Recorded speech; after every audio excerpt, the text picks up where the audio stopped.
In the last video, we examined several ways we can use the filters pane to filter our data, including report level filters, page level filters, and visual level filters. There's another kind of filtering you can do in Power BI that doesn't involve the filters pane.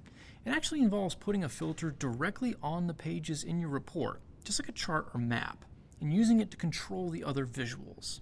This on-page filter control is called a slicer. In some ways, slicers are more powerful than filters. Remember that filters are limited to 3 scopes. Visual level filters control only one visual. Page level filters control everything on one page.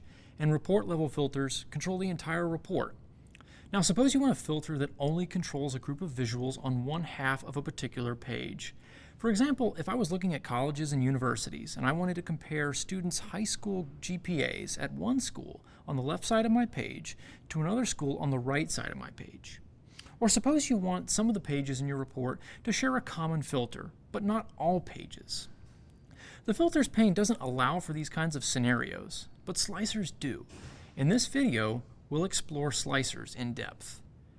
Now that we're back in Power BI Desktop, let's first make sure we've cleared all the filters from our previous exercise, because we don't want them potentially interfering with the slicers we're about to create. Remember that we do this by going to the filters pane and clicking the eraser icons on each filter to restore them to their default values. Then let's go ahead and create our first slicer by selecting it from our visualizations pane. Once it's on the page, we'll find a spot for it in the bottom right corner below our map. Then let's drag and drop our continent column onto it, and you'll see that the slicer turns into a list of every continent in our table. Each continent has a checkbox next to its name, and we can start clicking continents to explore our data. Let's click South America.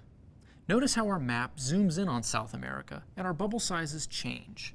Our population density measure is now looking only at this particular continent, and we see more variation than we did when looking at the entire world.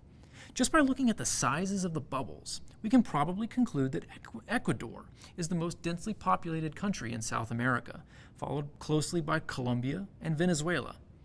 Our table confirms this because it was also filtered by our slicer. Let's look at some other types of slicers. Let's create a numeric slicer using our area square kilometer column so we can filter out countries with large areas, which are going to be more likely to have low population densities. We'll add the slicer and put it next to our continent slicer, and then drag and drop area square kilometers from the fields pane onto it. Notice how this slicer appears differently from our continent slicer because the data for our continents is text, but our area data is numeric. Power BI thought this would be the easiest way for us to work with our numeric data. This particular style lets us filter our area per square kilometer between 2 numbers. We can adjust my numbers by either typing in these boxes or clicking and dragging these circles along this horizontal slider. If we look in the top right corner of the slicer, we'll see 2 icons. The first is an eraser icon, just like we have on the filters in our filters pane. The eraser allows us to clear a filter and restore it to its default state. The second icon, which is just a downward pointed arrow, allows us to change the style of our slicer. When we click it, it exposes a menu of options like list, drop down, between, less than or equal to, and greater than or equal to. These just change the appearance of the slicer. For instance, if I choose list, our slicer will change into a list of numbers, similar to our continent slicer.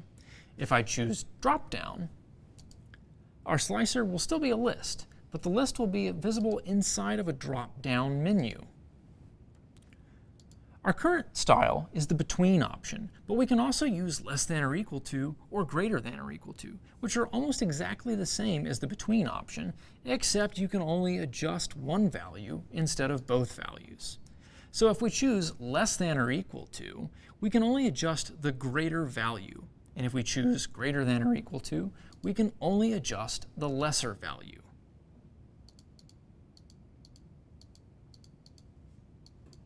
Okay. We can also create slicers for date data. Just like we talked about in the last video, our current data set doesn't have any dates for us to work with, but I want you to be familiar with the possibilities anyway. We can create a date slicer that allows us to filter between 2 dates, or after a certain date, or before a certain date, and even on a certain date. There's also relative date filtering, so we can tell Power BI to give us everything that happened in the last 6 months or the last 2 years, and so on. One last thing before we wrap up. With all these various ways of filtering our data, whether that's using the filters pane or using slicers, or even using the other visuals on our page, sometimes it can be easy to lose track of how a particular visual is filtered. Fortunately, there's an easy way to find out how a visual is being filtered. In the header of each visual, there's a small icon that's shaped like a funnel. Hovering over this icon will expose a small window that shows you what slicers and filters are affecting that visual. In this video, I introduced you to slicers and contrasted them with filters. We practiced how you can choose different slicer styles and how to find out what filters and slicers are affecting a particular visual. In our next video, I'll show you a few more basic tools in Power BI for exploring your data.